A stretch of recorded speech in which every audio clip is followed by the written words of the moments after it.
congelada. Eu estou travada? Ainda Agora estou? não, estava há pouco. Ah, agora não, né? Tá tudo bem aí. Bom, então, comecei aqui, coloquei para gravar. Deixa eu fechar aqui para eu poder ver quem entrar. A gente vai começar hoje sobre...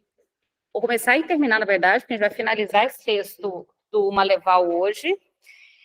Então, lembrando, a gente fez, nesse grupo de estudo, uma coisa importante lembrar, não é uma disciplina comum a um grupo de estudo, significa que todos têm que estudar o texto e vir para cá para debater, certo?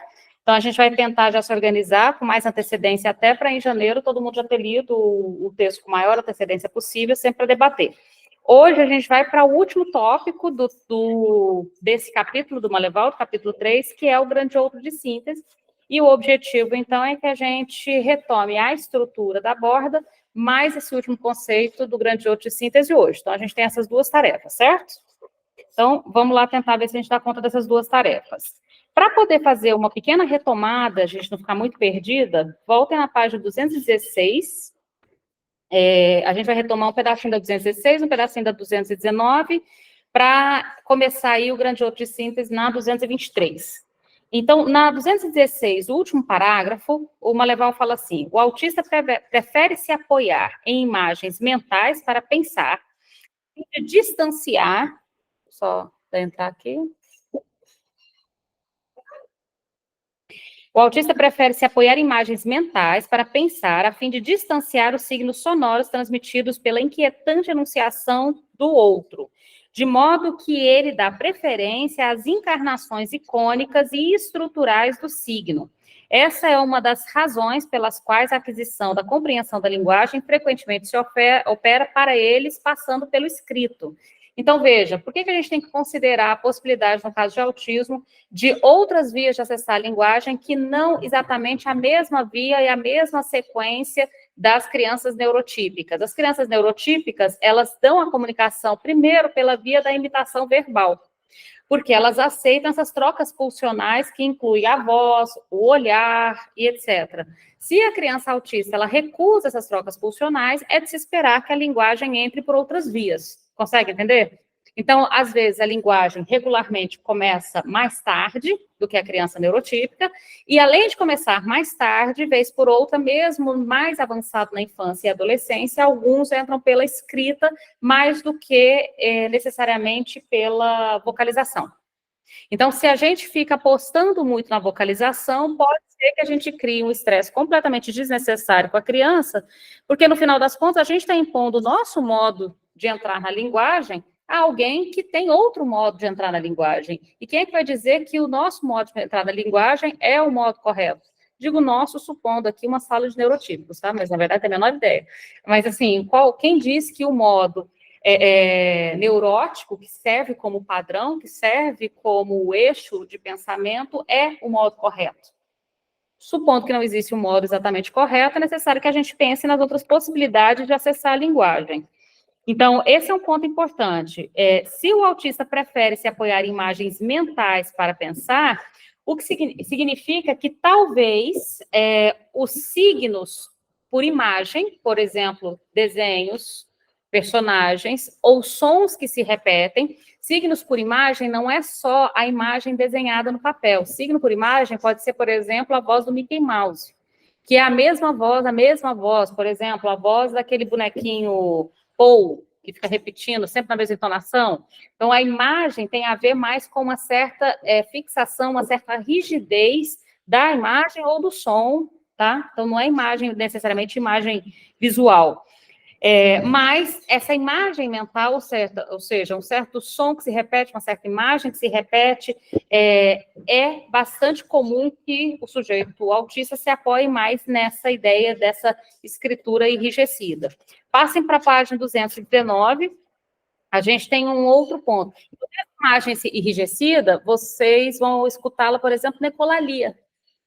Lembra da ecolalia? A ecolalia, a criança, ela é verbal, só que ela não verbaliza conforme a sua conversa. Você está aqui perguntando se ela quer banana e ela está repetindo o desenho do Mickey Mouse, entende? Mas a ecolalia, vocês conseguem entender como a repetição de uma imagem? Entende? Então, imagem nesse sentido, não necessariamente imagem visual. Pode ser imagem auditiva. Tudo bem aí? Bom, então, o outro de síntese, página 219, primeiro parágrafo. O outro de síntese do autista é constituído de elementos linguísticos aprendidos por repetição. Por isso, a ecolalia é mais provável o acesso à linguagem primeiro do que a linguagem fluida, porque a ecolalia ela é uma imagem repetida, uma imagem sonora repetida. Tudo bem?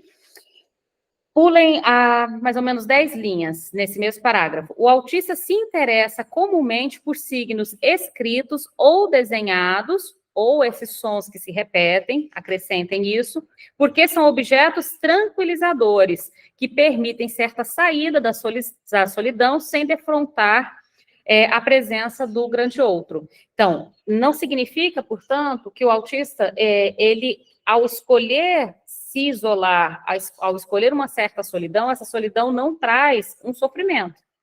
Esse sofrimento, ele busca apaziguar, por exemplo, por aquilo que se repete. Então, os interesses específicos, a repetição de determinadas palavras, a escolha por bandeiras, números primos, lembram? Por aquilo que se repete. Então, aquilo que se repete são objetos tranquilizadores. Então, a solidão, embora pareça ser um lugar muito confortável para o autista, a gente percebe, quando a gente vai para as autobiografias, que não é tão confortável assim. E há uma angústia nessa solidão. E um modo de apaziguar essa angústia são os objetos tranquilizadores. E por que os objetos tranquilizadores são melhores do que a presença de outra pessoa? A outra pessoa, ela pode fazer uma pergunta que eu não estou preparada. A outra pessoa pode estar mal-humorada, pode sorrir, pode falar alto, pode falar baixo, pode entrar, pode sair. Eu não tenho controle sobre outra pessoa, entende? Os objetos apaziguadores são objetos que se repetem, não são imprevisíveis, são completamente previsíveis. Então, o apaziguador aí tem a ver com a repetição, com a antecipação, com a obviedade, entende? Bom, e aí a gente avança finalmente, eu quis fazer esse primeiro recuo em relação aos objetos, que a gente estudou sobre os objetos autísticos, as ilhas de interesse e os duplos, para a gente finalmente entrar no grande outro de síntese, que de algum modo vocês vão ver que amarram tudo isso. Por quê? Veja, normalmente a gente se constitui como sujeito no encontro com a linguagem, aonde este encontro com a linguagem constitui tanto o grande outro quanto o sujeito. Preciso para vocês ou estranho? Então, veja, lembra aquele ponto, vocês nascem um pedaço de carne, certo? Há aí esse pedaço de carne que se movimenta pelas necessidades que ele tem. Tem fome, tem sede, tem dor de barriga. Essas necessidades vão ser atendidas por alguém, correto? Esse alguém que atende, ele vai ganhar, por excelência, um lugar. Pouco importa quem. Pode ser um homem, pode ser uma mulher, pode ser a mãe biológica, pode ser. Alguém vai olhar para aquela libra de carne e vai atender essa necessidade.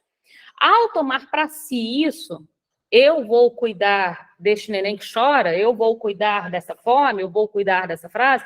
Ao tomar para si essa responsabilidade, há uma interpretação dessa necessidade como demanda. Consegue entender? É bem simples.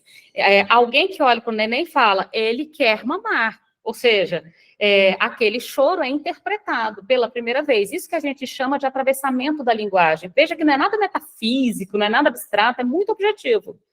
Quando nós somos seres de linguagem, então quando a gente pega um pedacinho de gente para cuidar, a gente atravessa ele pela linguagem. Eu nomeio, esse aqui chama o Zezinho, esse aqui é meu filho, ele está com fome, entende? É isso que a gente chama de atravessamento da linguagem.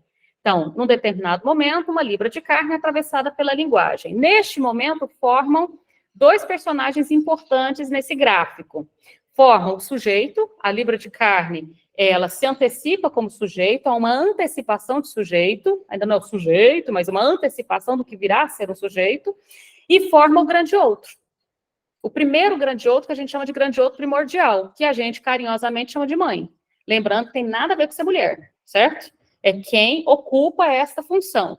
Faço esse recorte de gênero para ficar muito claro para os conservadores de plantão, e eu sei que aqui não tem nenhum, mas só para ficar muito claro, porque às vezes a gente encontra um ou outro aí, na ideia de que uma criança tem que ser cuidada por uma mulher. Não tem. Ela só precisa que alguém a nomeie e interprete as suas necessidades como demanda, e a demanda aponta para um desejo. Eu reconheço isso como demanda porque eu desejo cuidar de você. E aí é um encontro, uma parceria, entende? Uma espécie de, não digo encaixe, porque não é tão perfeito assim, mas de uma antecipação de sujeito que provoca um grande outro primordial. Tranquilo? Line também tranquilo? Diga, pode falar. Olá, boa noite. Boa noite. Nessa interpretação, Renata, dessa demanda, tanto pode ser acolhê-la, como pode ser recusá-la, não é isso? Esse que está aí ocupando esse lugar, né, do outro, do cuidado, também pode não cuidar, né? Pode responder a isso, não cuidando, abandonando, e isso também vai ter aí esse efeito, né? Inclusive, tem um documentário que a Luciana, a Lu, ela trouxe... Agora eu esqueci o nome do documentário. Quando a gente estava estudando aquele outro livro da Inês Catão, não sei se vocês lembram, a Luciana falou de um documentário dos nenéns no final da Segunda Guerra Mundial, que tinha uma fila de neném, tem no YouTube documentário. Se a gente voltar lá nas conversas do WhatsApp, a gente acha esse documentário, que agora eu esqueci o nome dele. Mas, em resumo, o documentário é sobre crianças. Ao final da Segunda Guerra Mundial, uma quantidade enorme de bebês ficaram órfãos e foram entregues, então, para uma instituição. E o que mais chamava a atenção é que os bebês não choravam. Olha só que loucura. Os bebês, eles não choravam. É aquele silêncio, aquele um bebê do lado do outro, em completo silêncio. Ora, por que eles não choravam? Porque eles não tinham para quem chorar. Percebe? De algum modo, o bebê, ele chora, não só pela necessidade, mas também por supor que essa necessidade vai ser sanada por alguém. Se você chora e ninguém vem acolher, chega num ponto que o bebê ele vai definhar e morrer em silêncio. Consegue entender isso? Não é interessante? É horrível. Mas não é interessante, veja? Para o bebê continuar chorando, é necessário que em algum momento esse choro seja acolhido, né? Esse choro seja recebido e interpretado. Então, isso que você está dizendo tem consequências. Se alguém não se dispõe a ocupar este lugar, o sujeito não se antecipa como sujeito. Então, nós temos alguém que não chega a vir a ser um sujeito pela falta de um grande outro, de alguém que se coloca no lugar de grande outro. Não sei se ficou claro. Tranquilo? Sim, mas a minha questão é que esse lugar aí que é ocupado, né, pode ser do acolher, do interpretar, é fome, é sede, é o bebezinho da mamãe, o carinho e tudo mais, como pode ser rejeitar, né? Como pode dizer, esse traste eu não quero, sabe? Para não cair naquela armadilha, né? De que se a mãe não cuidar, não amar, não fizer, ele vai ter aí uma psicopatologia, que é colocar a mãe como a causadora disso, né? Então, por isso que eu estou tentando colocar a função materna e não a mãe. Isso que a Carmen colocou. Outra pessoa pode vir ocupar. Agora, eu vou colocar uma terceira hipótese. Tem um livro do Juliano Peçanha, vou chamar o Juliano Peçanha para conversar, que vocês vão gostar dele. Tem um livro do Juliano Peçanha que chama Conquista do Não Lugar. E aí ele narra, a mãe dele já morreu, suicidou, diga de passagem, então ele pode falar mal da mãe dele. Ele narra uma coisa interessante sobre a origem dele, que é essa coisa da mãe, quando ele nasce, a mãe tem nojo de tocar no bebê, então ela mexe nele com luvas cirúrgicas. Então, ela recusa dar o peito porque não suporta a ideia, ela recusa dar o toque e coloca luvas cirúrgicas e mexe como se ele fosse, assim, radioativo, sabe?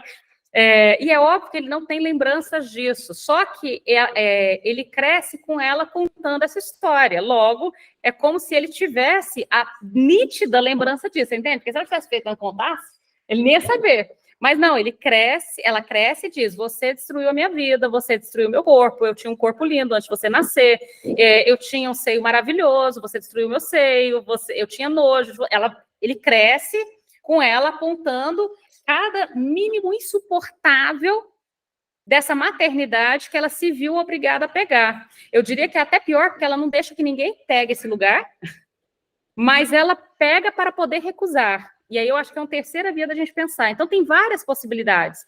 E o pai que poderia vir intervir O pai dele, inclusive, isso está no livro, vale a pena ler, Recusa do Não Lugar, leiam, é muito bom. É curtinho, esse livro foi relançado agora, inclusive pela Nós, editora Nós. Ele antes era da Kozak Naif. O pai deles, um dia ele estava na praia, tinha um caranguejo, e ele saiu andando de lado, tipo igual caranguejo, imitando caranguejo. O pai dele, de onde estava, só apontou e falou: este menino será psicótico. Ou seja, ele tinha uma mãe que dizia: você destruiu minha vida, eu tinha nojo de você, e um pai que aponta para essa criança de 1 ano e meio, 2, e diz: este menino será psicótico. Não dá para salvar muito, né? Então, o livro dele é justamente sobre isso, esse não lugar, ou seja, ele nasce nesse não lugar, né? Então, não é uma questão de culpar ou não culpar ninguém, mas se, por exemplo, você não suporta esse lugar, mas permite que alguém ocupe, alguma coisa vai acontecer. Mas nesse caso, o que me chama a atenção é ocupar e não suportar ocupar. E aí vira uma ambivalência curiosa. São várias possibilidades, mas sem dúvida nada de culpar ninguém. Porque culpa é coisa de igreja. E aqui a gente está falando de culpa. A gente está tentando lidar com as várias possibilidades de inscrição desse sujeito na cultura, né? E existem várias possibilidades de inscrever alguém na cultura. Inscrever, dar o nome, dizer para que veio, se vale a pena ter vindo, porque tem isso, né? Se vale a pena ter vindo, é curioso essa coisa, é terrível falar, mas vocês entendem quantas pessoas, tem até uma brincadeira, tem alguma Vitória na sala? Não? Senão não faça brincadeira. Tem uma brincadeira mas isso é uma brincadeira que não partiu de mim, partiu de uma Vitória, tá? Uma vez tinha uma aluna chamada Vitória, na apresentação de primeiro período, assim, como é que você chama e tal? Aí ela falou assim, não, eu não me chamo, mas a minha mãe me deu esse nome. Eu achei engraçada a resposta, né? Vitória. Eu falei, mas então você não se chama Vitória? Não. Vitória é um destino, não é o meu nome. Olha que conversa primeiro período, isso. Menina de 17 anos. Como é que é assim, Vitória é um destino? Não, é assim. Minha mãe não queria me ter, aí tentou me abortar, aí eu não saí, tentou de todo jeito. Depois que me teve, jogou na lata do lixo. Ainda assim eu sobrevivi. Aí quem me achou deu o nome para mim de Vitória, que disse que eu já nasci vitoriosa. Então, Vitória não é um nome, Vitória é um destino. Aí eu achei uma construção interessante sobre o nome, não é? Mas ela não mudou o nome. Mas, enfim, até o momento em questão, essa pessoa hoje já tem uns 30 anos, tá? Então, não sei como está hoje. Mas, essa inscrição, entende? Vamos continuar aí um pouquinho mais. Então, vamos para o grande outro de síntese. Página 223. A definição desse grande outro de síntese. Lembrando, o grande outro, por isso que a gente fez esse preâmbulo, o grande outro, ele não, embora a cultura, a lei, a linguagem, a gente chama tudo isso de grande outro, a gente não tem acesso a essa abstração de grande outro, a não ser pelos seus representantes. Então, a gente tem um primeiro representante do grande outro primordial, que é a mãe. Aí a gente tem o seu primeiro substituto, por exemplo, alguém que ocupa a função paterna. Aí a gente tem um outro substituto, que é, por exemplo, a escola, o Estado, a polícia. A gente só tem notícia do grande outro pelos seus representantes, vocês entendem? Porque o grande outro em si é uma ideia abstrata.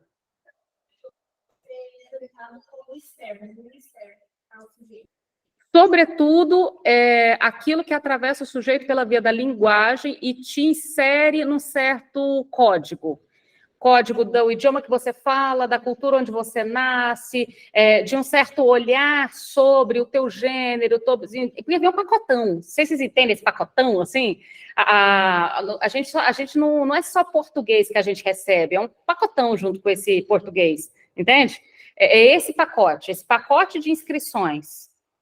Nesse pacote de inscrições, inclusive, a gente percebe, por exemplo, nesse pacote de inscrição já vem até dizendo se você é pequeno ou grande, menino ou menina, rosa ou azul, feio, bonito, tem um pacote de inscrição. Nossa, mas tudo isso sobre um bebê? Sim. As pessoas escrevem um pacote razoavelmente grande de elementos sobre um bebê. É claro que o bebê não sabe disso nesse momento, mas ele saberá. Logo, logo ele vai saber. Porque isso que é escrito vai ser repetido, repetido, repetido, até que ele receba a mensagem. Entende? Por exemplo, essa coisa, por exemplo, não era para você ter nascido. Se você não contar isso para o bebê, ele nunca vai saber, né? Mas, de algum modo, essa mensagem chega. Por que essa mensagem chega? Né? Qual o propósito dessa mensagem chegar?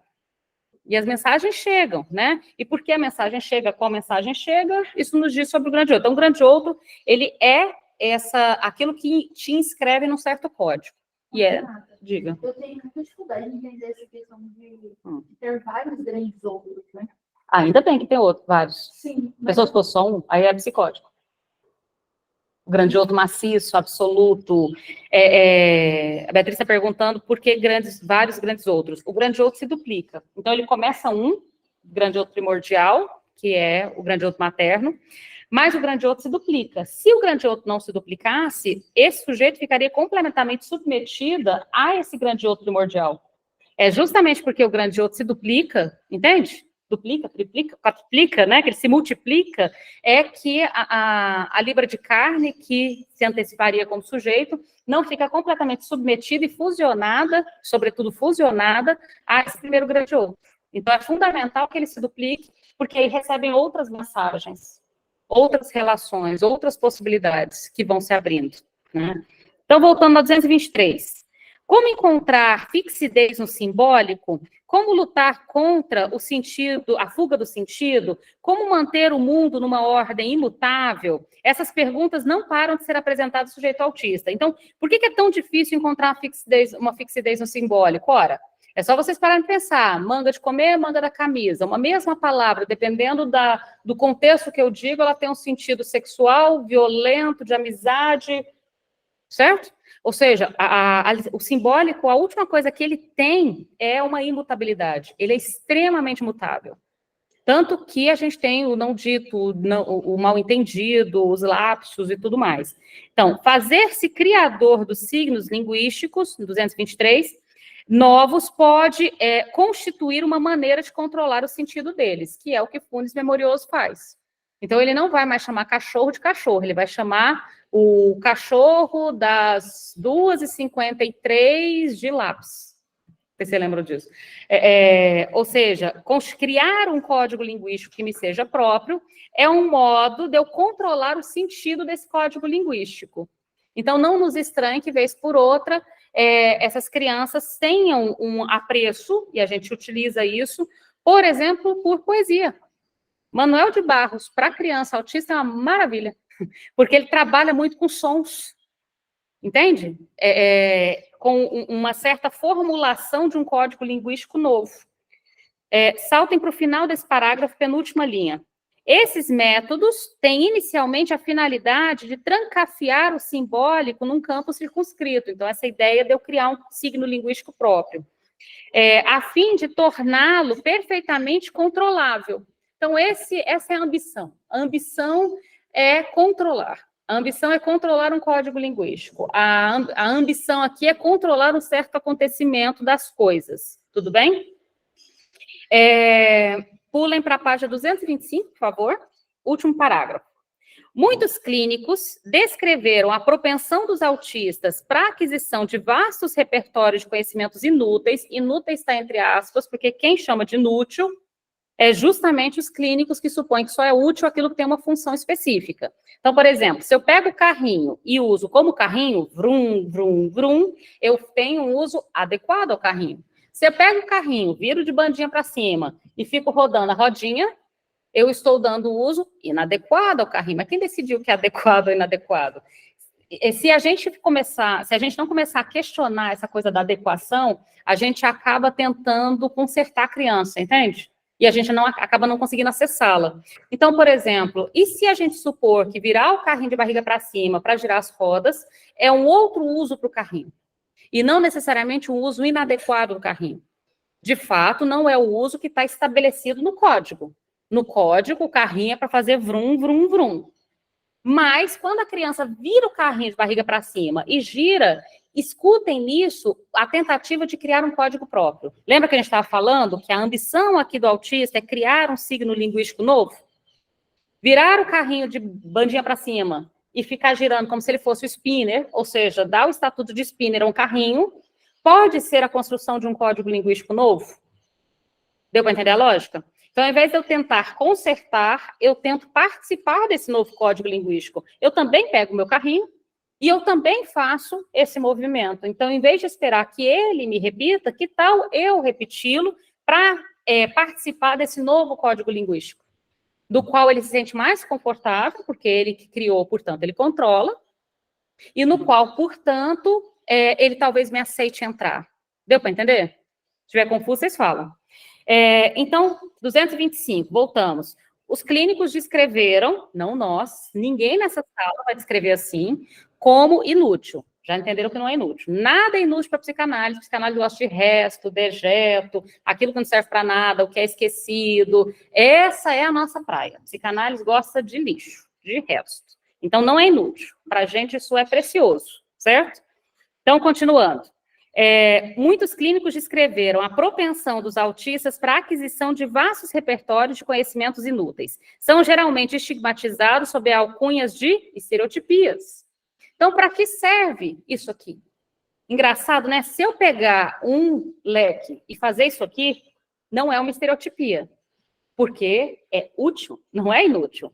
Mas, se eu pego a minha mão e faço isso, é uma estereotipia, porque é inútil. Vocês entenderam o que é estereotipia? A estereotipia é basicamente aquilo que um clínico chama de inútil. Então, andar na ponta dos pés, balançar as mãos, bater a parte de trás da mão numa mesa, são estereotipias porque são considerados gestos inúteis, como se todos os nossos gestos precisassem ser, de algum modo, úteis. A minha orientação, nesses casos dos gestos inúteis, é que a gente tente achar não uma utilidade para eles, mas uma certa poesia neles. Entende a ideia de uma poesia? Por exemplo, se a criança anda na ponta dos pés, a gente pode propor uma dança, como se fosse um bailarino, uma bailarina que gira na ponta dos pés. Se a criança movimenta as mãos, eu posso propor um samba e isso daqui ser colocado junto a um instrumento. Ou ser colocado, a gente faz... Você viu aqueles... tem uma luvinha. Na minha sala tem, no CEAPS não tem. Tem uma luvinha que a gente colocou... Sabe aquele sininho de gatinho? A gente colocou para os dedos, aí quando faz assim, toca música. Aí ficou muito engraçado, porque alguns fazem assim, aí a hora que o negócio faz blém, blém, blém, blém, aí eles param. Aí, ou seja, eles começam a se dar conta deste movimento e esse movimento constrói alguma coisa. Útil tem nada a ver com útil. Mas construir alguma coisa que permita um deslocamento metonímico, diga.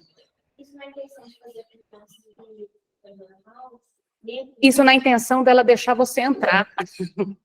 Lembra que há uma barreira na qual ela não te oferece o olhar, ela não faz trocas com você de linguagem, não te chama para brincadeira, você está tentando entrar. Só que, de modo geral, nós somos um pouco arrogantes. O modo que a gente quer que a criança entra é ela se adaptando a gente. Já perceberam isso? E não a gente se adaptando a ela. Para a criança neurótica, que é movida pela pergunta o que o grande outro quer de mim, isso funciona muito bem. A gente pergunta para a criança, o que você quer brincar? E a criança neurótica diz, do que eu devo brincar, né? Escolhe para mim. Você gosta desse? De algum modo, ela vai te convocar, porque essa é o funcionamento da neurose. Mas a criança autista não funciona nesse registro da pergunta, o que o outro quer de mim. Então, eu vou ter que me esforçar um dobrado para entrar. Então, não é tanto para que a criança perceba esse movimento, mas que eu, participando deste movimento, ela me deixe entrar em algum momento no funcionamento dessa borda, em algum momento desse movimento aparentemente inútil, não é inútil para a gente, entende? Bom, então não é achar uma utilidade. Particularmente, eu gosto da ideia de achar uma poesia. Eu gosto dessa imagem, como se fosse construir um texto, entende? Um certo texto singular próprio. Então, são geralmente estigmatizados pelas alcunhas de estereotipias, né? Ou de mecanismos obsessivos, aspas aí, o que incita mais a se opor a eles do que favorecê-los. Então, muitos clínicos se opõem às estereotipias. O que eu estou propondo é o oposto. Ao invés de se opor às estereotipias, fazer delas um movimento dentro da clínica, entende? Fazer delas participar dentro da clínica de algum modo. É preciso frisar...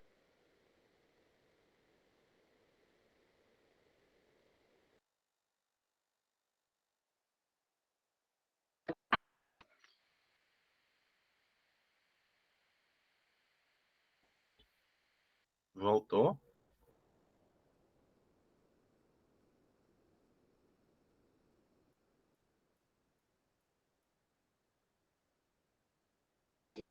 Pode perguntar. Tá me escutando? Deu uma travadinha aqui. Isso. Tá me escutando? Tô. Deu uma travadinha. Pode perguntar. Mas a internet, ela tá realmente estável. Não, você falando disso, Mas eu pode lembrei perguntar. que no início, quando eu trabalho nessa instituição que eu trabalho hoje, quando eu cheguei, eu fui colocado no serviço com a terapeuta ocupacional. E ela era toda trabalhada nessa coisa da adaptação e tudo mais. E aí, quando era difícil, né? 2 numa sala e uma criança, mas eu tentava. E aí, quando eu ia fazer esse movimento de aproveitar, né, a estereotipia, a ecolalia, tudo isso, que é resto, né? Mas para a gente é precioso. Ela, depois, quando a gente comentava, ela dizia que eu reforçava os comportamentos que deveriam ser diminuídos ao extremo, né? Porque não tinha funcionalidade, que a palavra é essa, função, não é funcional. Aí eu dizia justamente isso, mas funcional para quem? Para ele tem, senão ele não faria. Mas se ele faz e faz com tanta paixão, é porque é importante. Então, essa coisa da funcionalidade é curioso, porque assim, a gente pode fazer um monte de coisa aparentemente inútil, mas nós seremos julgados por isso. Mas a gente tem condições. Por exemplo, quando a gente estuda demais, alguém fala assim: para que você estuda tanto? Fulano nem fez ensino médio, ganha 10 vezes mais que você. Adoro. Já viram essas, né? Você compõe uma música, aprende um instrumento musical, aprender violino. Para que você vai aprender violino? O que você vai fazer com isso na vida? Mas vai que você resolve aprender violino. Então, a gente se autoriza quando o Manuel de Barros, você tem o Manuel de Barros, quando ele foi se casar, aí ele foi pedir a mão, né? Lembra que o Manuel de Barros hoje teria 100 anos, tá? Então, estamos em outra época aí. Foi pedir a mão, né, da esposa dele em casamento, e antes a noiva dele em questão disse para o pai que ele gostava muito de escrever umas poesias. Aí o pai ficou preocupado. Aí o pai já ficou preocupado. Ele chegou para pedir a mão e falou assim: mas esse negócio de ser poeta, se você casar com minha filha, você vai desistir desse negócio, né? Ser poeta. E o Manuel de Barros deixou de escrever durante mais ou menos 40 anos, só depois que o sogro morreu. Veja só quanto a gente perdeu de poesia. Não é? Veja quanto a gente... Manuel de Barros foi escrever com mais de 60 anos. Ele só voltou a escrever depois de mais de 60 anos. Então, porque é inútil. É inútil. Né? Então, para que serve tocar violino, escrever poesia? Entende? Se a gente for para a lógica do útil, então essa coisa dos restos, do que não tem função, isso nos interessa muito. Isso nos interessa muito, sempre nos interessou. Tanto que o Freud tem lá as formações do inconsciente. Vê o que ele estudou? Os lapsos, o esquecimento, o xixi, só coisa sem função. Só coisa sem função, entendem? Mas é isso que nos interessa, porque é daí que a gente sabe sobre a existência do inconsciente, inclusive a possibilidade do inconsciente no sujeito autista, nesses movimentos sem função. Imaginem que isso são formações do inconsciente, mas formações do inconsciente autístico. É uma hipótese que a gente está tentando trabalhar, né? De que modo o inconsciente se estrutura aqui. A gente já falou do inconsciente a céu aberto na psicose, do inconsciente recalcado, né, na neurose, e como que se dá o inconsciente no autismo? E como é que a gente sabe da existência do inconsciente? Por exemplo, no neurótico, a gente sabe do inconsciente pelo que retorna. Nos sonhos, no sintoma, nos lapsos, no esquecimento, no xixi, tudo que causa enigma. Nossa, por que eu esqueci aquele nome? Nossa, por que eu troquei aquela palavra? Tudo isso que causa, de algum modo, um enigma dá notícias de um conteúdo escondido, não é? O neurótico a gente sabe assim. E no caso do autismo? E se essas coisas inúteis, chamadas estereotipias, forem uma espécie de notícia que nos dá sobre esse funcionamento inconsciente? Então, a gente não pode desvalorizá-los. Assim como a gente não desvaloriza, na associação livre, os conteúdos inúteis, né, do neurótico. Inclusive, Freud diz, vocês estudaram isso em psicanálise. Qual é a regra quando a gente vai conversar explicar a técnica para o neurótico? Não deixe de falar as coisas, mesmo que elas pareçam absurdas, desnecessárias, inúteis, fale assim mesmo. É a mesma lógica. Então, se as estereotipias forem uma espécie de encontro, de formação no inconsciente, não sei, é uma hipótese interessante. Voltando aí na 226. Então, é preciso frisar que, pelo contrário, são muito preciosos aos sujeitos autistas, esses tais conhecimentos inúteis e as estereotipias, né? Com o apoio buscado num duplo objeto, para tratar da animação libidinal, a construção de um grande outro de síntese, destinado a tratar o caos do mundo, constitui uma das principais preocupações do sujeito autista. Então, veja, o grande outro de síntese serve ao sujeito autista para dar uma amarração, para fazer uma organização ao caos. Guardem essa primeira definição. Então, as informações, para que elas possam ser minimamente controladas, para que elas não variem tanto, eu preciso de alguma coisa que as estabilize, entende? Alguma coisa que dê uma certa amarração, uma certa rigidez. O grande outro de síntese, ele serve para isso, para tratar o caos do mundo, para dar uma certa ordenação. Mas a ordenação do neurótico não basta, porque a ordenação do neurótico tem metáfora, tem sarcasmo, tem ironia. A ordenação do neurótico é muito desordenada. O sujeito autista quer uma ordenação bem mais fechadinha, mais enxuta, mais sintética, por isso grande outro de síntese, do que esse. E aí, vamos lá, sobre 926, tem um excelente resumo, recomendo que vocês marquem essas próximas linhas agora. O grande outro de síntese apresenta duas grandes modalidades, que são as que a gente vai entrar agora. Em uma, estabilização bastante frequente no autismo, o sujeito dispõe de um saber fechado, que a gente chama de grande outro de síntese fechado. Então, já está óbvio. Qual que é o outro? O aberto. Né? Então, grande outro de síntese fechado, grande outro de síntese aberto, né? Então, o grande outro de síntese tem duas modalidades, fechado e aberto, né? E as duas modalidades têm como objetivo produzir uma estabilização. O objetivo das duas tem a mesma função. Então, em uma, a estabilização bastante frequente no autismo, o sujeito dispõe de um saber fechado e solidificado, que lhe permite se orientar no mundo rotineiro, limitado e sem surpresa. Esse é o sonho. Limitado, sem surpresa, rotineiro, repetição. Ele é, então, frequentemente designado pelo autista prodígio. Na segunda, que é o grande outro de síntese aberto, tudo bem? Na segunda, mais rara, própria dos autistas de alto funcionamento. Então, esse primeiro são os autistas mais frequentes. O grande outro de síntese fechado estará em todos os autistas, do mais leve ao mais grave. O grande outro de síntese aberto, ele é mais raro. Então, ele vai ser mais próprio dos autistas de alto funcionamento. Por exemplo, a Temple, né? O grande outro de síntese torna-se aberto e evolutivo. Adquire certa capacidade dinâmica, permitindo ao sujeito, ainda que não sem esforço, adaptar-se a situações novas e provar sua criatividade. Lembra do menino fazendo a prova do Enem? Na prova de exata, ele teve problemas por supor que exato é exato? A próxima prova, eu te garanto que ele vai sair melhor. Porque ele tem um grande outro de síntese aberto. Ele é capaz de elaborar o que aconteceu e reorganizar e evoluir, digamos assim, a relação dele com aquele significante exato. Exato pode não ser tão exato, não pode não ser absolutamente exato, entende? Ele permite alguma mobilidade, diga. Então, o grande outro no caso aberto, nesse caso do Enem, é a capacidade dele entender isso e guardar essa informação? Mais que entender, construir, porque assim, não está pronto. Imagine o seguinte, em nenhuma estrutura, o inconsciente é uma caixa preta que eu abro, caixa preta do avião, né? É uma caixa preta que eu abro, eu tenho todas as informações do voo lá. Em nenhuma estrutura, o inconsciente é essa caixa, não tem nenhuma informação guardada. O inconsciente, ele é uma construção, que a gente só entende retroativamente. Então, à medida que eu faço uma construção, retroativamente, esse sentido sempre esteve lá. Mas não estava. Ele é colocado retroativamente. Como assim?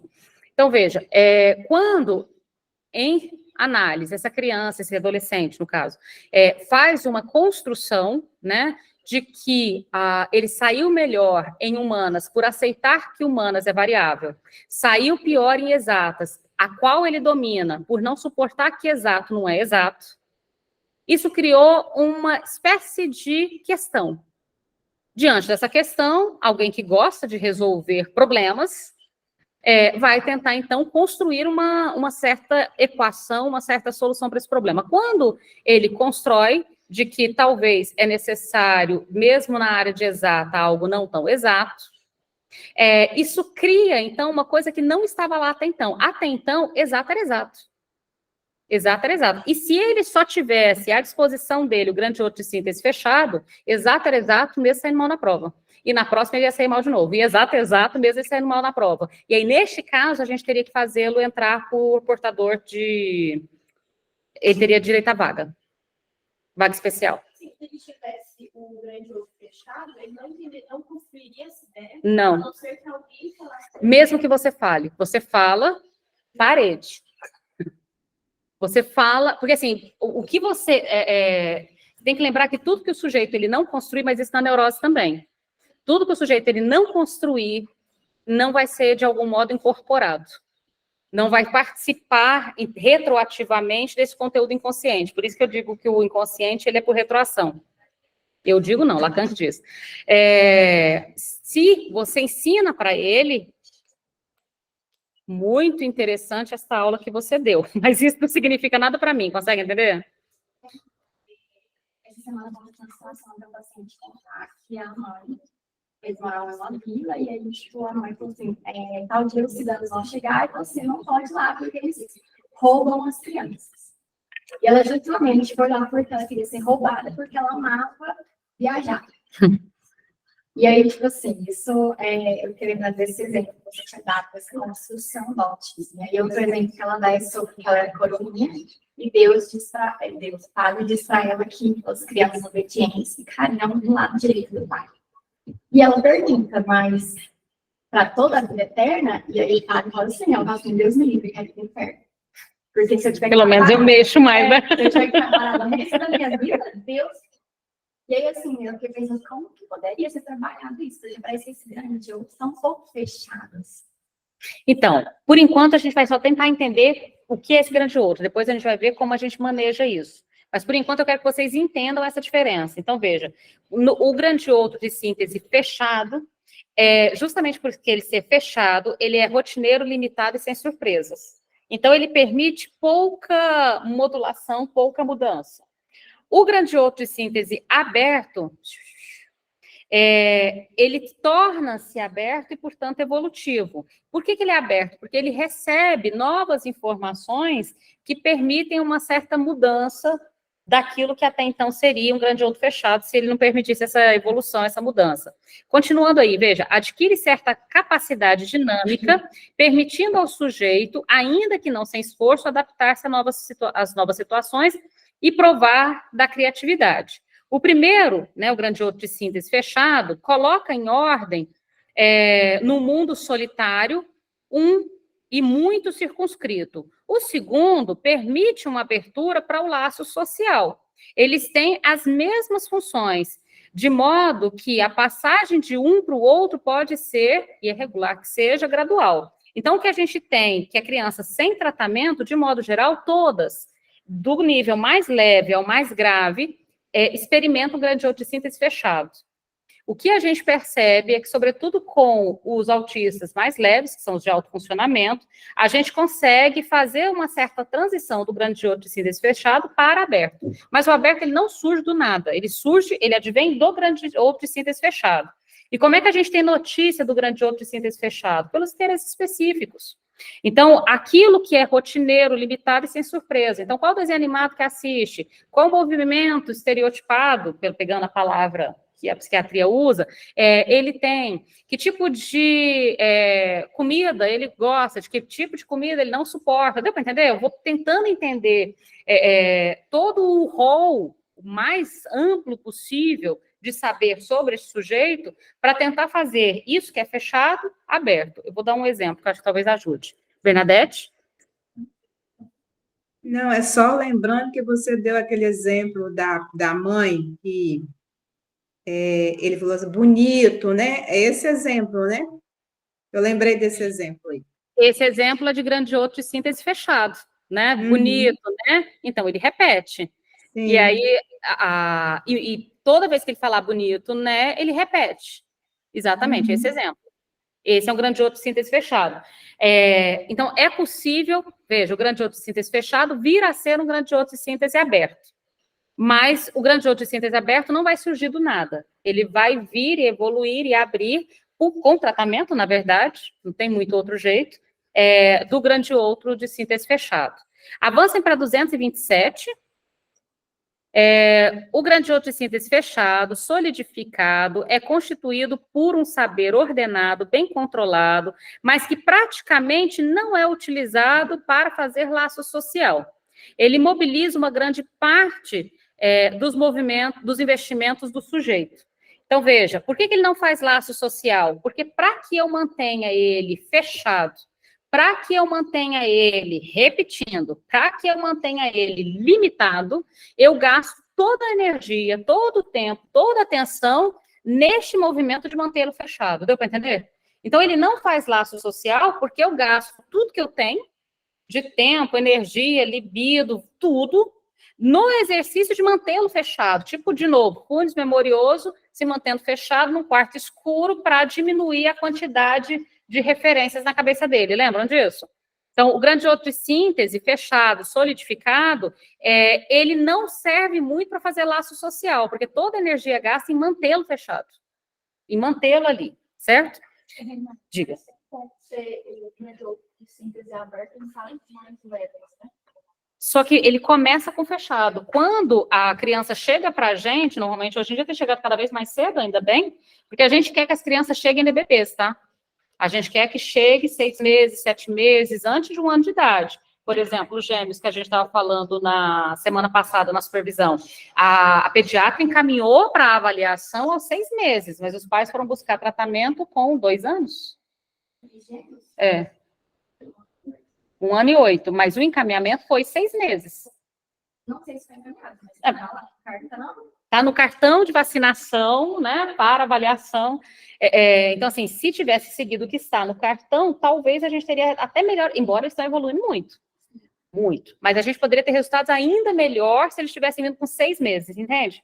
Então, entenda, a gente não quer que espere 1 ano e meio, 2, a gente quer que chegue bebê. E a pediatria tem feito a parte dela, a pediatria tem encaminhado ainda bebês. No cartão, quando a gente pega o cartãozinho de vacinação, a gente vê que os pediatras estão escrevendo lá, em caminho para avaliação, de psicomotricidade, etc. Mas quais são os sinais de pediatria? Os principais sinais no bebê, a gente pega aquele inventário de risco do desenvolvimento infantil. Você se lembra dele? A gente tem um formulário que chama IRD, carinhosamente, Inventário de Risco do Desenvolvimento Infantil, que avalia de 0 a 18 meses, com perguntas muito simples, que qualquer profissional de saúde e até a própria família, desde que seja um terceiro, pode fazer. Então, a gente tem como, no próprio centro de pediatria, no materno-infantil, nesses locais, introduzir trabalhos dessa avaliação, que é mais ou menos assim, o neném, quando você olha, ele olha de volta. Quando você fala mamanhês, que é essa língua específica que a gente fala com o bebê, ele tem uma reação diferente de quando você conversa com outra pessoa? São essas perguntas. Eu vou colocar lá no grupo de novo o formulário, para quem não conhece, e vocês vão dar uma olhada. Ele é extremamente didático, quase que autoexplicativo. Aí a gente tem 2 materiais que regularmente a gente usa. Eu vou anexar os 2 materiais lá no grupo para vocês. A gente tem uma certa, assim, o que a gente espera de 0 a 2 anos, né, de uma criança, pela lógica do desenvolvimento, que você estuda psicologia do desenvolvimento. Depois a gente avalia quais são os sinais de risco, ou seja, a partir disso que se espera, como que eu percebo que isso que se espera não está acontecendo? Quais são os indicativos? Mas lembrando, os sinais de risco para o desenvolvimento não é para fazer diagnóstico, é sinais de risco. Ou seja, é para eu encaminhar para estimulação. O objetivo disso não é diagnosticar, até porque não pode diagnosticar antes dos 3 anos de idade. Isso é uma regra importante. 3. Antes dos 3 não pode diagnosticar autismo. 3. Baixou na pandemia. Era 6, na pandemia baixou para 3. E surgiram outros diagnósticos novos. Por exemplo, que eu adoro, transtorno do bebê inquieto. É o que eu mais gostei. 0 a 3. 0 a 3 anos. Diagnóstico de transtorno do bebê inquieto. Eu gostei muito desse. Ele é o pré-TDAH. Ele é o pré-TDAH, digamos assim, de 0 a 3 anos. Mas autismo é a partir dos 3, não pode diagnosticar antes dos 3. Então, antes dos 3, a gente faz indicativos de risco. O que são indicativos de risco? Mas aí que vem o problema. Quando a gente fala de indicativo de risco do desenvolvimento, os pais já pensam em autismo, porque a hora que você joga indicativo de risco no Google, o Google coloca autismo, entendeu? E aí os pais falam, não, meu filho foi diagnosticado com autismo com 1 ano e meio. A gente olha, como assim? Não pode, entende? E não é que eles foram, é porque foi isso. Mas os pais tomam como se fosse um diagnóstico. Não é um diagnóstico. Até porque boa parte dessas crianças, quando estimuladas, às vezes o atraso ali, o risco ali tem a ver com falta de estimulação. Eu vou mandar, então, esse material lá no Drive para vocês, no Drive não, no grupo, para vocês darem uma olhada. É só uma tabelinha de desenvolvimento, o que a gente espera que aconteça e quais são os riscos do que não aconteceu, ok? Bom, continuando aí, então. O grande... Liliane. Bernadette, você tinha deixado a mão levantada só, não foi? Foi, né? Tá. Liliane. Renata, tem o PREO também, né? Que a gente pode estar usando também, né? Trabalhando. Fala de novo, eu não escutei. Tem o PREO também, né? O questionário de avaliação também, né? Para a gente estar usando na questão do constatar o autismo, né? A partir dos 4 meses até os 9 meses, né? Criança. Tem vários. Eu, particularmente, gosto do inventário de risco, é o meu... que eu prefiro, porque ele considera já o bebê um sujeito, mas a gente tem uma lista razoavelmente grande de métodos avaliativos. Quais que eu não gosto? E esse que você citou, eu tenho um pezinho atrás com ele. Os que analisam os fenômenos. Eu falei que eu queria ver o que você ia falar. Eu tenho um pé atrás dele porque ele avalia os fenômenos. Os fenômenos é quando eu não observo o que causa, mas o fenômeno manifesto. Então, o fenômeno manifesto é, por exemplo, não falar é um fenômeno manifesto, estereotipia é um fenômeno manifesto, um fenômeno é a manifestação visível, entende? No caso do IRD, ele avalia a interação do bebê com quem cuida. Então, ele não coloca o peso da avaliação no bebê, ele coloca na relação, entende? Por isso eu prefiro ele. Os outros, todos, sem ser o IRD, ele coloca o peso da avaliação no bebê. E aí eu tenho uma crítica em relação a isso. Entende? Porque o bebê é só um saquinho de carne, ele a princípio que você vai, né? E eu acho que a interação é importante. Diga. Não seria arriscado pensar aí com essa orientação aí do risco, colocando a ênfase na relação, dado que a psicanálise já pagou, né, um preço alto, né, pensando aí na mãe geladeira, aquela coisa todinha aí, e que, por exemplo, que a gente está lendo de Maleval, não seria outra orientação, que não é essa aí do risco, e que aí dá margem a pensar em prevenção, e pensando, por exemplo, nos autistas, né, que tomam a palavra hoje, né, e que criticam muito, né, essa orientação aí. Como é? Ser autista é um risco? Acho que, sei lá, fico confuso. Mas o inventário não é de risco para o autismo, é de risco para o desenvolvimento infantil. A questão é que a própria internet fez um copia-cola de que o maior problema do desenvolvimento infantil é necessariamente o autismo. Até porque antes o autismo era um transtorno global do desenvolvimento, lembra? Ele deixou de ser um transtorno global do desenvolvimento no DSM-5, no DSM-4 ele ainda era. Quando essa pesquisa começou a ser feita, ele ainda era um transtorno global do desenvolvimento. Quando ela encerrou, o autismo já estava como transtorno do espectro autista.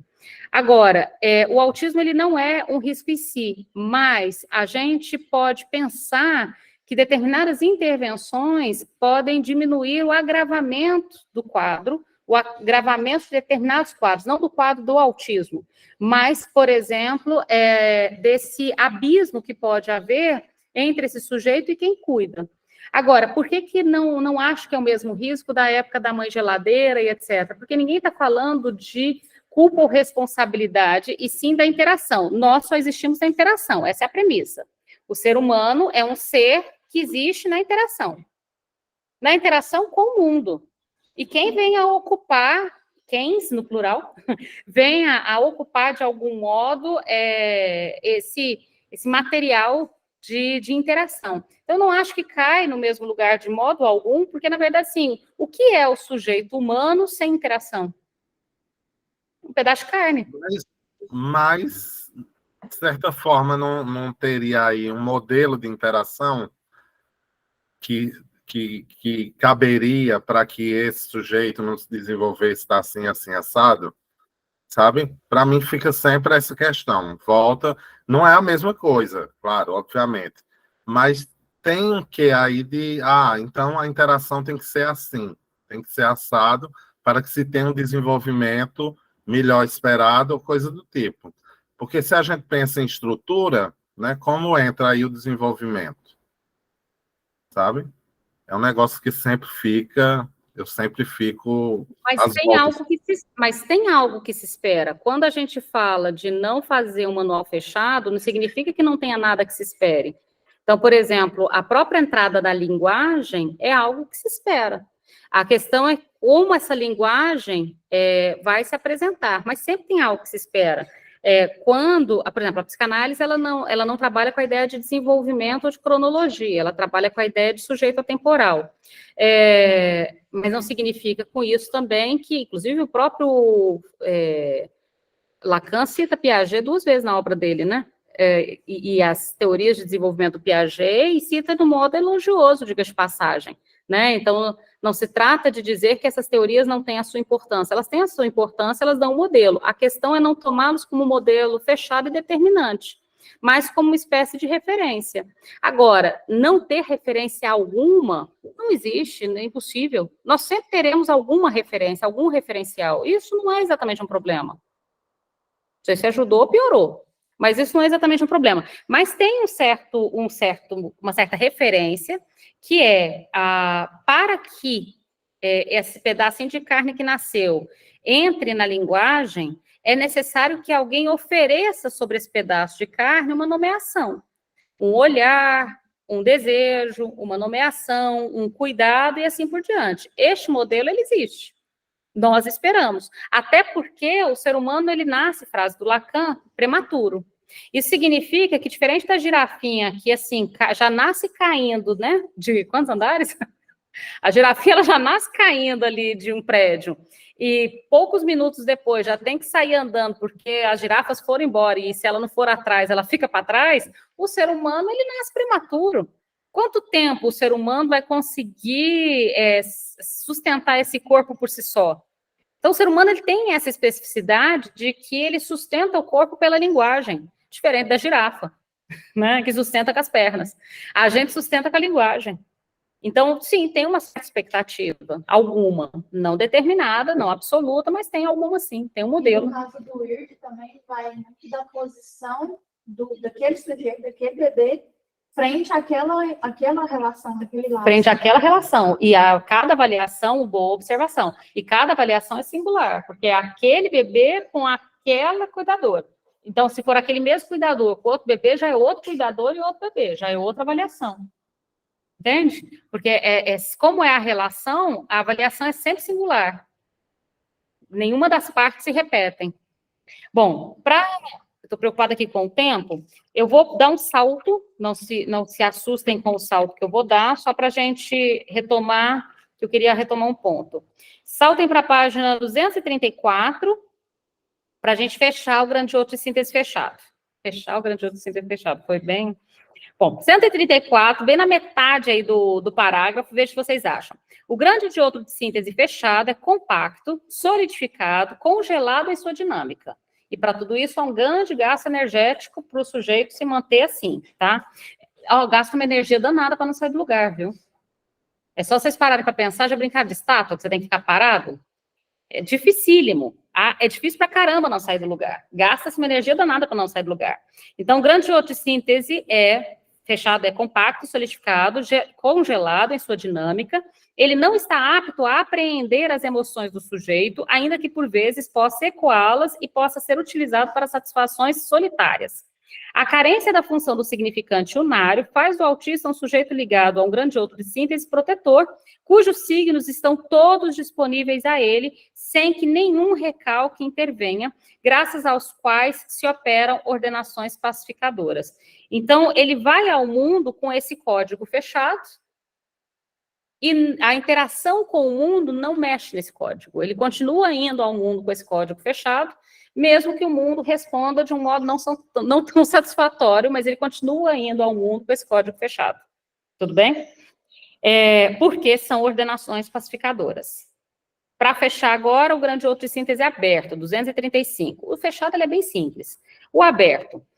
Os talentos dos autistas prodígio, como dizemos, apoiam-se primordialmente nas suas capacidades mnemônicas excepcionais, ou seja, aquilo que eles conhecem o mundo pela imagem, pela memória da imagem. Os autistas com grande outro fechado, eventualmente, com um certo tempo, eles crescerem, eles conseguem se adaptar ao mundo de forma diferente? Com tratamento, esse grande outro fechado pode se tornar aberto, não para todos, e à medida que ele se torna aberto, ele consegue ir para a escola, ele consegue talvez trabalhar, ele consegue, mas se ele permanece fechado, ele vai precisar sempre do apoio de alguém que medie a relação com o mundo.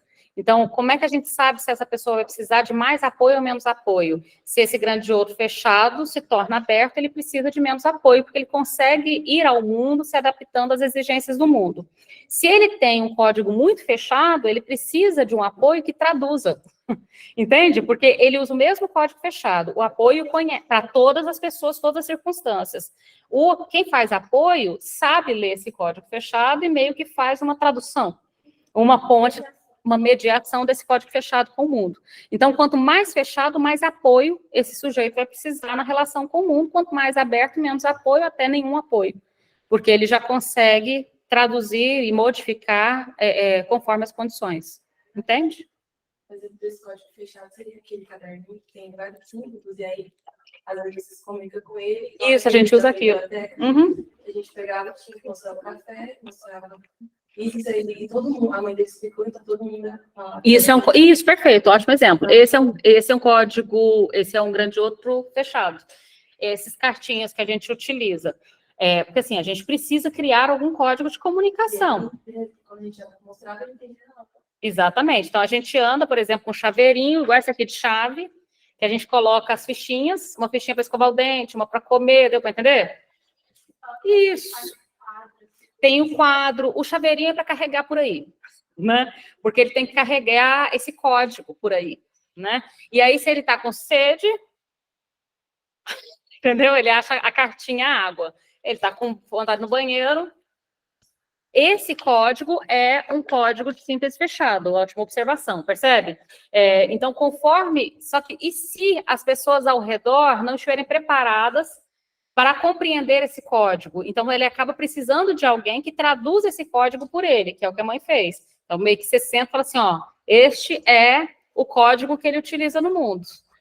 Então, ele vai trabalhar no mundo a partir deste código. Agora, por exemplo, ele vai sozinho ao banheiro quando der vontade de fazer xixi? Não, ele vai mostrar a cartinha. Isso não te... Isso. Inclusive, por exemplo, o filtro está aqui. Não, ele te mostra a porcaria da cartinha. E aí você fala, pega a água, ele pega a sua mão, vai até o filtro e usa a sua mão como ferramenta, entende? Para não ter relação direta, porque se ele vai ter relação direta com o mundo, vai que o filtro espirra água, vai que o banheiro está com a porta fechada, vai, você entende? Que se ele vai ter que lidar com o imprevisível do mundo. Exatamente. Deu para entender a lógica? Esse é fechado. Tudo bem? Todo mundo já viu essas cartinhas, né? Todo mundo já usou. E nada contra essas cartinhas, não. Ela só não pode ser o ponto de chegada, vocês entendem? Ela é um ponto de partida. O problema é quando eu suponho que ela é um ponto de chegada. Eu me satisfaço com elas e nada mais. Entende? Ela é um ponto de partida. Depois disso, a gente precisa, não em todos os casos a gente vai conseguir, mas pelo menos a gente tenta em todos avançar para além deles. Deem um pequeno salto, por favor. Deixa eu pegar aqui.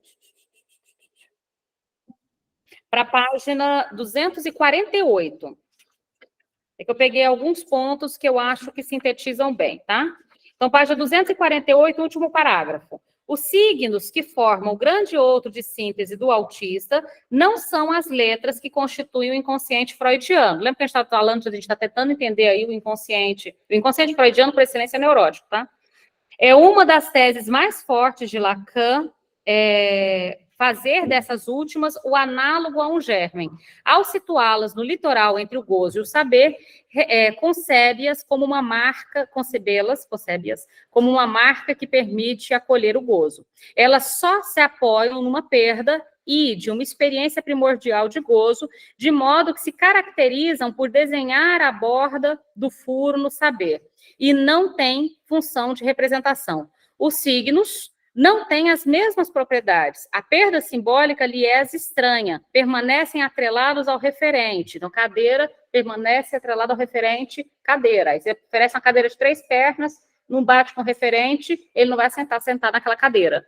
A gente tem uns casos engraçadíssimos. Tem um menino, ele cortava sempre o mesmo cabeleireiro. Aí um dia o barbeiro pintou a barbearia de preto. Era o mesmo barbeiro, mas ele não aceitou entrar. Porque a referência dele era o barbeiro com a parede branca. Aí aquelas barbearias que pintam tudo de preto, ele não aceitou entrar para cortar. Deu para entender a lógica? Então, veja, há uma cola muito grande entre o signo e o seu representante.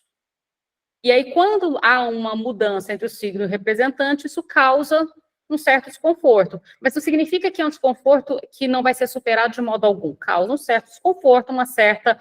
E aí, vamos tentar ver como é que faz para ele entrar no barbeiro mesmo com a parede pintada de preto, né? Afinal, é o mesmo barbeiro. Nesse caso específico, o barbeiro saiu com a cadeira para cortar na calçada.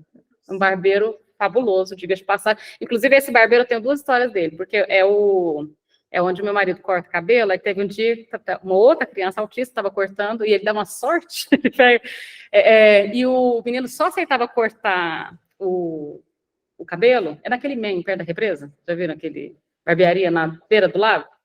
Na beira do lago, tem uma barbearia lá. Aí a criança só aceitava cortar o cabelo se o pai não parasse de cantar. Só que a música em questão, e tinham outras pessoas no salão, era sabão cracrá, não deixa o cabelo do saco enrolar. Por algum motivo, que é do Mamonas Assassinas. E aí, se o pai, na hora do cabelo do saco enrolar, e falava lá, lá, lá, lá, lá, lá, o menino... E nada de cortar cabelo. Se o pai cantasse, não deixa o cabelo do saco enrolar, o menino quietava e deixava cortar o cabelo. Agora, como que foi feita a associação entre a música do Mamonas Assassina e o cabelo? Provavelmente foi um momento de desespero, né? Sabe quando a criança está gritando, você tenta de tudo? E aí, de repente, eis que a música do Mamonas Assassina colou e ficou a música de cortar o cabelo. O menino só aceita sucesso. Junto a essa. E o menino só aceita cortar o cabelo, e já coincidiu umas 3 vezes, porque parece que o horário do cara levar o menino e o horário do Wesley cortar o cabelo é o mesmo, porque já coincidiu umas 3 vezes, sempre a mesma música. Mas agora o cara já até acostumou. Bom, mas o pai ficava constrangido, o menino nenhum constrangimento. Você entende? Nenhum constrangimento. O constrangimento todo é do pai.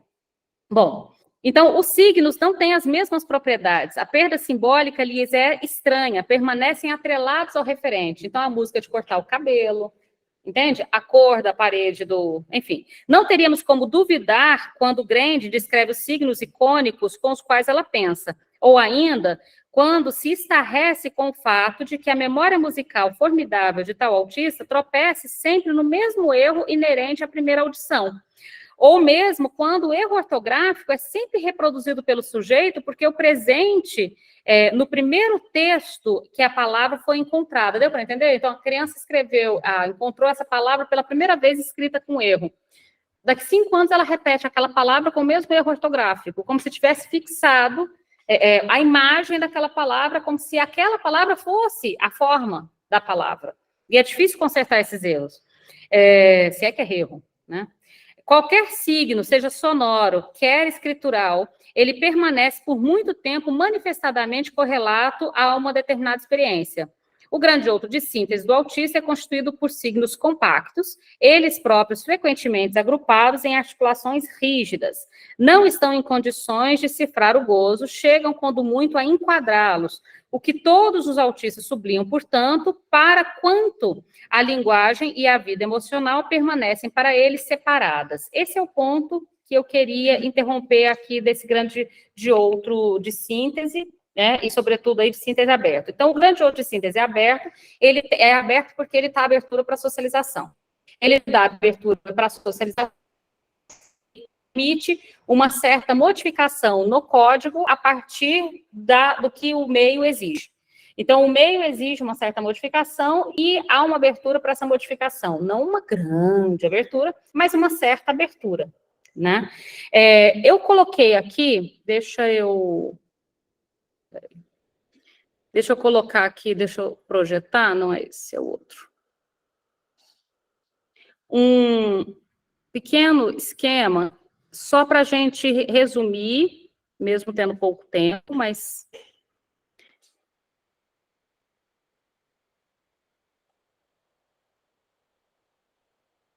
A internet...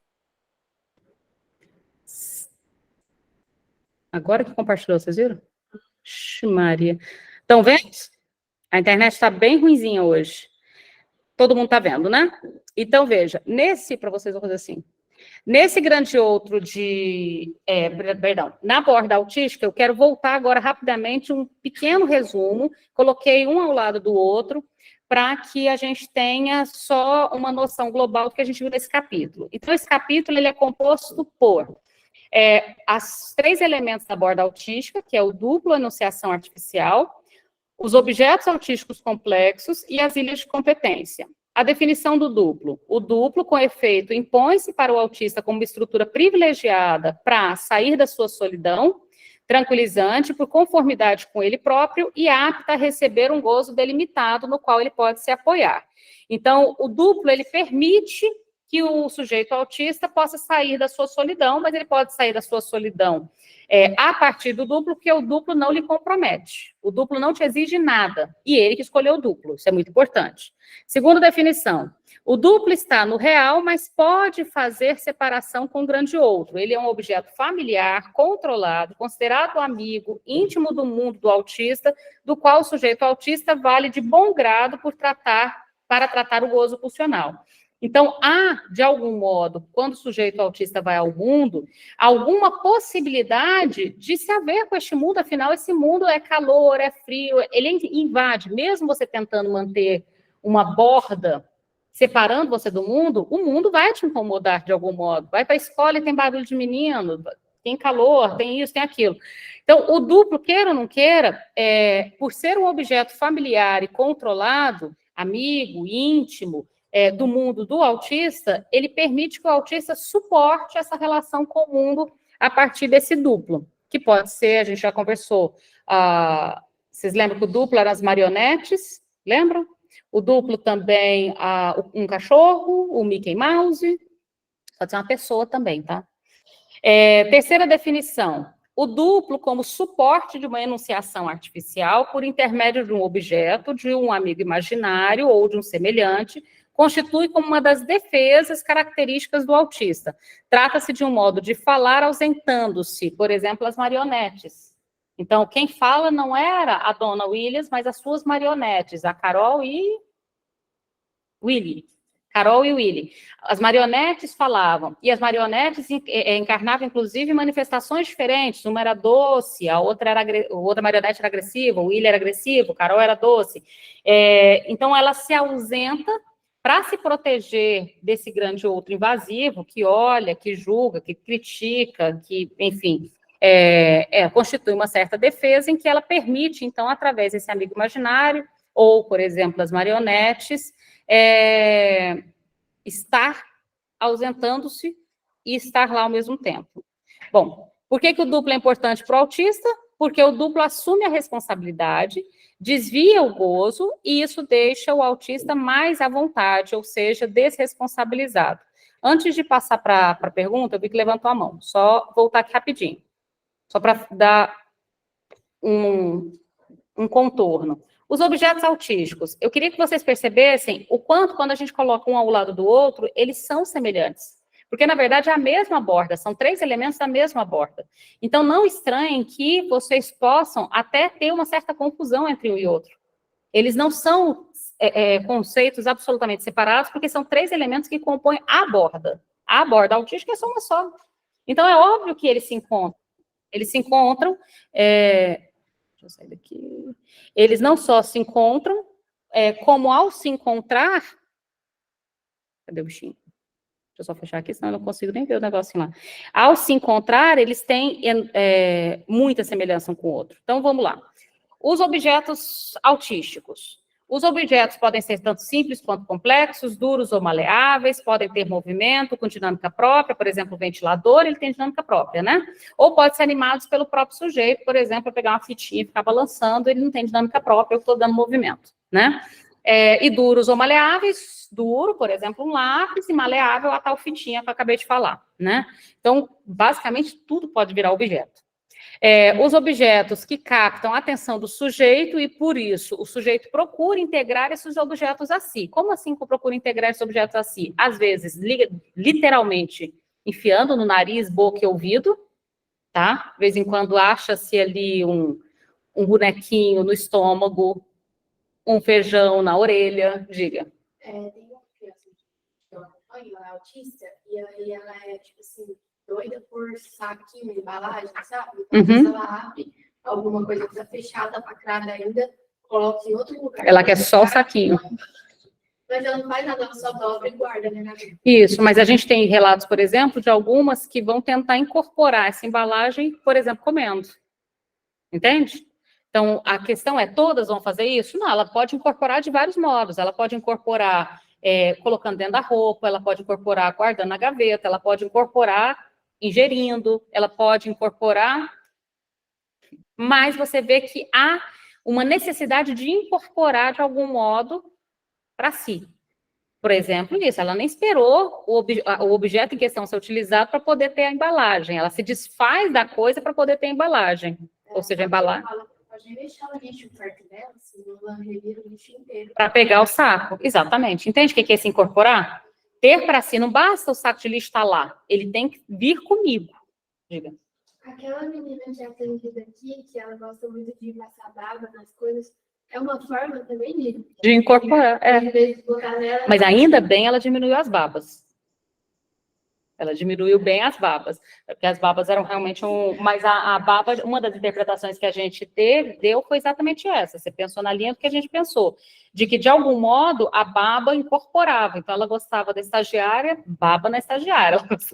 Então, assim, a baba como modo de incorporar esses objetos. Então, para terminar aqui, veja, os objetos, isso eu acho importante, elas captam a atenção e o objeto quer integrar, o sujeito quer integrar esses objetos.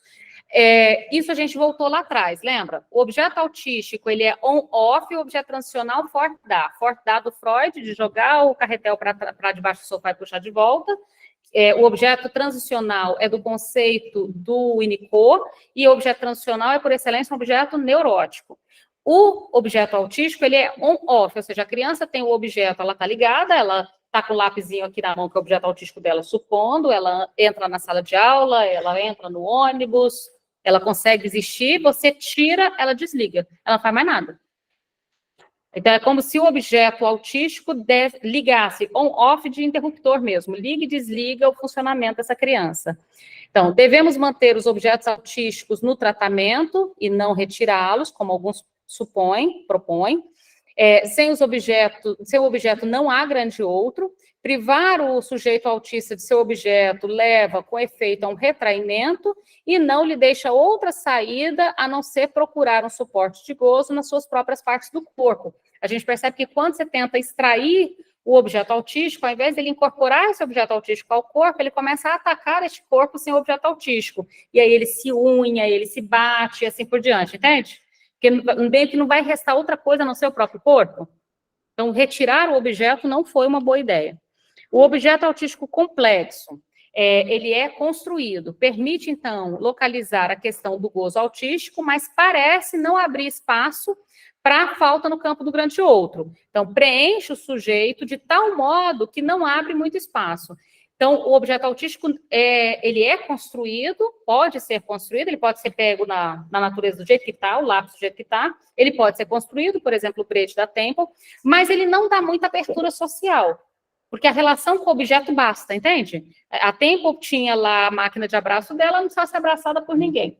Então, o objeto autístico, ele meio que basta para o sujeito e não leva ele a procurar. Qual que é das partes da borda mais interessantes para a sociabilidade? As ilhas de competência. Então, as ilhas de competência são interesses específicos do sujeito em temas capazes de captar o gozo. As ilhas de interesse são componentes da borda mais aptos para uma abertura social pela derivação do centro de interesse que podem suscitar e apontam para o grande outro de síntese. Por isso que vocês viram que no capítulo o grande outro de síntese está junto com as ilhas de interesse. Por que estão juntos? Porque a ilha de interesse, à medida que ela é o interesse que está lá no mundo, a notícia de outra coisa que está lá no mundo, o grande outro. Então, de algum modo, ao buscar esse interesse no mundo, ele dá uma abertura para encontrar o que mais ordena o mundo. Então, o grande outro está lá, não pode recusar a existência dele, mas eu posso encontrá-lo de um modo mais específico, e essa especificidade é esse grande outro de síntese. Então, veja, o grande outro, regularmente, a gente tem o grande outro, por excelência, e o grande outro neurótico. A gente tem o grande outro ameaçador, que é o do psicótico, e o grande outro de síntese, que é o do autista. O grande outro ameaçador do psicótico, porque ele é foracluído, visto de fora. Ou seja, ele ameaça como vindo de fora, uma voz, por isso alucinações auditivas, um saber, por isso uma certeza psicótica, e o grande outro de síntese, porque sintético é mais controlável, ordenado, fixo, né?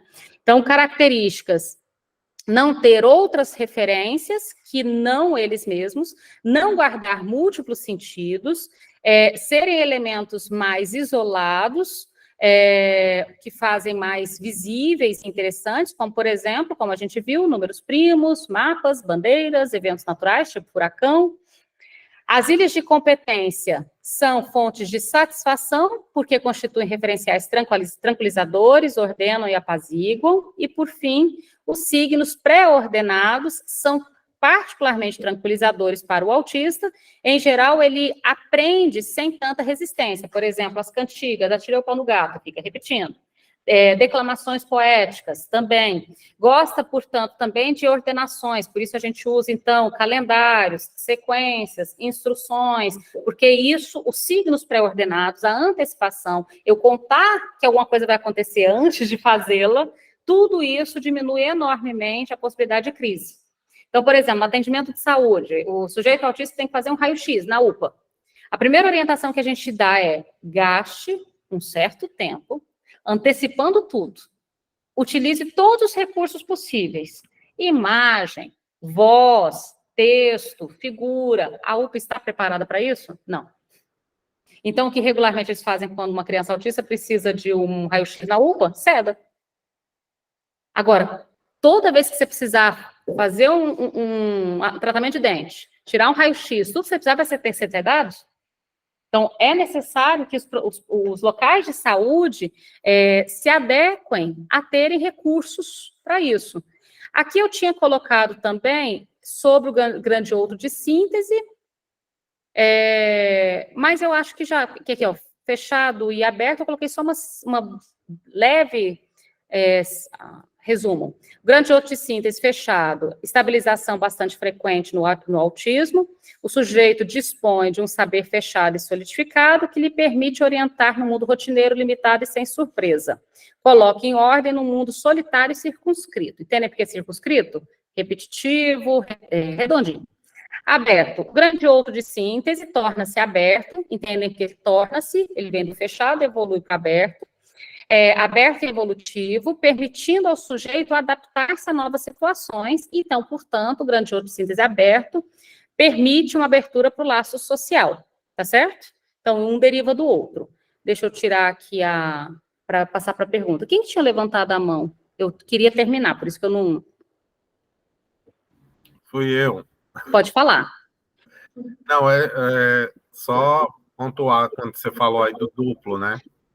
E de como na clínica a gente vê a diferença, né, do duplo na psicose, que seria imaginário, né? E aí não é bom ocupar aí esse lugar, né, de duplo, mas como no autismo, por ser real, é uma chave importantíssima, né? Porque ele abre aí espaço para haver alguma conexão, né? Como é importante isso, essa diferença, e para fazer o diagnóstico diferencial, né? Por aí também, né? É interessante pensar. É interessante e veja a sutileza. Não é ali localizar o duplo para mantê-lo estável para sempre. Mas à medida que algo entra neste lugar, por exemplo, você tem alguns programas aqui no Instituto Federal de Goiano de Urutaí, eles estavam, então, fazendo um programa para cachorros como duplo terapêutico de autistas, para acompanharem os que precisam de um apoio constante, por exemplo, nas escolas, em casa, que ele seria uma espécie de sequência. Esse cachorro vai para casa, ele vai para a escola, ele seria uma espécie de apoio, né? É interessantíssimo. Ele está lá para ficar lá para o resto da vida? Não, mas ele dá uma abertura, porque o cachorro, em algum momento, o cachorro vai latir sem ser esperado, o cachorro vai fazer xixi fora do lugar. É muito interessante, na verdade, essa proposta, entende? Então, uma vez que a criança aceita esse cachorro, ela aceita o real também. Porque em algum ponto esse cachorro não será completamente controlável, né? Então, ser um duplo dessa via é interessante. Eu tinha, mas infelizmente não vai dar tempo, eu tinha separado para vocês, eu até nem trouxe o livro físico, porque eu esqueci mesmo. Eu publiquei um livro há 2 semanas, que chama Furacão Sutil, por isso que eu tinha feito referência do furacão. O personagem desse livro... eu esqueci de trazer o livro físico, então eu só estou com ele, o que a gente manda para a imprensa, tá? Mas, o que eu queria apontar aqui? O personagem desse livro é uma criança autista de alto desempenho, e a questão dele, a princípio, ele é uma criança que não é verbal pela oralidade, então ele é todo em pensamento, mas... o ponto que eu queria colocar, mas depois a gente volta nesse, que não vai dar tempo, essa passagem de que modo o interesse dele por furacão, isso aqui veio da escuta de dezenas e dezenas de crianças autistas, que tentando entender como elas pensam e como elas fazem essa passagem de um interesse que fecha para uma abertura, eu quis, então, escrever essa passagem de um interesse fechado para uma abertura social, a partir de um enlace afetivo, aqui no caso do menino com o irmão dele, a partir desse interesse com o furacão.